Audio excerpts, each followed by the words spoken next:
How's it going, YouTubers? Cornwolf here. Thank you for joining for another video today. And today we have got some controller settings for Project Cars 2. So this is a completely no frills episode. So without further ado, let's get straight into them settings. So from the options menu, you just go into controls. Dead simple. Not going to show you that bit. Then it'll bring up your wheel. It will always have it pre-selected for you, so just make sure that that is okay and all set up. Just down the bottom, not going to show you how to do it, but calibrate wheel, pretty easy. Turn it all the one way, then turn it to 90 degrees the other way, and it should come up with the rotation that you've set. Calibrate pedals, press them up and down, dead simple again. Auto clutch on, I've put that on. I always have it on Project Cars because it is pretty good. Forza, I'm not sure what Forza 7 is going to be like, but I tend to do manual, but we'll see from there. Gearing, manual again, but again that's up to you. And invert gearing if you want it to go up and down, but the opposite way around to what it is custom set. And then you've got the defaults at the bottom. Dead simple, dead easy. And then let's just get into those meaty settings there. So we're just going to hit the right bumper, or one as it probably is on the PS4, to take you into the configuration. This is literally the settings that I've got. I've been running these settings for about 3 days now, doing a bit of tweaking, and it seems to be really good. So let's go straight into them. Steering Z zone, dead zone even, I've got that at 0. Sensitivity 50, throttle dead zone 0, throttle sensitivity 100, brake dead zone 0, brake sensitivity 100, clutch dead zone, I've got that at 0, and then 50. And I know people that run with a clutch do tweak this slightly, so you might want the sensitivity all the way up to 50, and you might want more of a dead zone or less of a dead zone, but I don't use a clutch, so I've just left that as it is.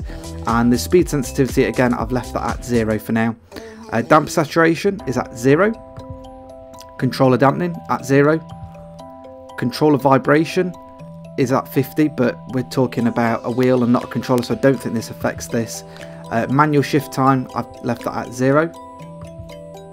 And then I've got the RPM gear display, which I presume is for wheels that do have some kind of a display. So I'm just going to leave that section up there just for a few seconds, just so you can see that. We'll bang up to the top, and then we'll go to the all important bit, which is force feedback.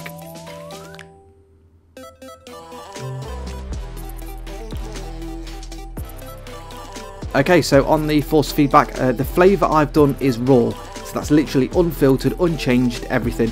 There are 3 different things. There's immersive, informative, and then obviously raw. And it just goes up and down from there, and I think it does slightly change them. So I've put it on raw and then tweaked it myself. So for the gain, I've gone up to 58, so I'm getting quite a feel for this. So obviously, force feedback is your personal feeling for it. For me personally, I like to fight with the wheel a little bit. I like to know that there's something behind it, if I can get my words out.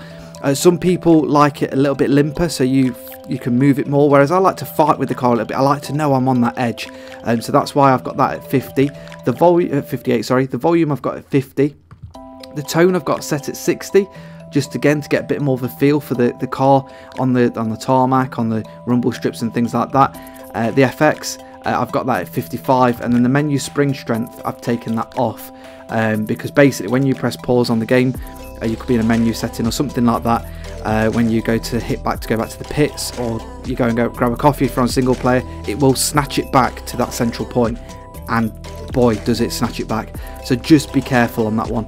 I've taken that off, and then the game knows how to center it, if I can get my words out again. I'm struggling tonight, but that is what I've left it at. And then edit assignments, you can literally just change whatever you want on here, and again, it's just your personal preference. I've not really tweaked with these just yet, and the Xbox doesn't give you enough buttons, I don't think, but hey ho, we are working with what we've got.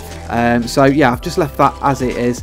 There are a few bits I'm going to change to turn my lights on and things in case I end up being in a night race or the weather changes, but that is the controller settings. Just going to leave that force feedback up there for a little bit longer.